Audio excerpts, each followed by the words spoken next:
ভাব দেখ আছে 1500 টাকা টিডব্লিউএস পরে আবার ডাকলেও শোনে না।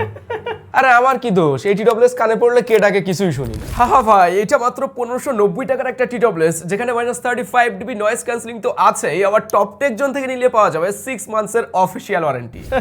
সস্তা টিডব্লিউএস, অ্যাপ সাপোর্ট তো নেই। এবার তাহলে অ্যাপ নিয়েই ভাব নেই, কেননা এত কম টাকার টিডব্লিউএস হলেও এটাতে আবার রয়েছে অ্যাপ কন্ট্রোলের সুবিধা। কল কোয়ালিটি এখন তো আপনারা শুনতেই পাচ্ছেন, কেননা এই মুহূর্তে যে সাউন্ডটি রেকর্ড হচ্ছে সেটা কিন্তু এই টিডব্লিউএস টি দিয়েই। ওই দেখেন, আপনাদেরকে তো নামই বলা হয়নি, এইটা হলো সাউন্ডপিটসের T3 Pro, যেটা কিনা এই মুহূর্তে বাজেটে জাতীয় টিডব্লিউএস হয়ে উঠেছে, যেটির বার্ডস এবং কেস দেখে আপনি বুঝতেই পারবেন না এটা এতটা কম দামি, কেননা ডিজাইনে যেমন প্রিমিয়াম করা হয়েছে তেমন এর কেসের উপরে দেওয়া হয়েছে লেদার টেক্সচার, আবার IPX4 এর ওয়াটার রেটিংও রয়েছে। দেখি কেমন ওয়াটার রেটিং। এই তুই তো কেসটা ডুবই দিলি, এটা তো শুধুমাত্র বার্ডসের জন্য। বক্সের ভিতরে এরকম কয়েকটা স্টিকারও দেওয়া হয়েছে, যেগুলি আমি কেসের পিছনে লাগিয়ে রাখছি যেন স্ক্র্যাচটা অনেক কম পড়ে, এবং স্টিকারগুলি কিন্তু দেখতেও অনেক সুন্দর। সাউন্ড কোয়ালিটিও খারাপ না, কেননা এই বাজেটে high low mid frequency clear শোনা যাচ্ছিল, বেস ভালো আছে, এন্ড সেই সাথে ফুল ভলিউমে ডিস্টরশন ছিল না, যেটা এই বাজেটে সন্তুষ্ট থাকার মতো। সিঙ্গেল চার্জে শুধুমাত্র বার্ডস থেকেই পাওয়া যাবে 7 আওয়ার্স প্লেব্যাক টাইম, আবার কেস সহ ব্যবহার করলে 28 আওয়ার্স প্লেব্যাক টাইম। এই বাজেটে আর কি লাগে? এক কথায় বাজেটে অল ইন অন, যেটি পাওয়া যাচ্ছে টপ টেক জোনে। কেনার সময় অবশ্যই টপ টেক জোনের স্টিকার দেখে কিনবেন।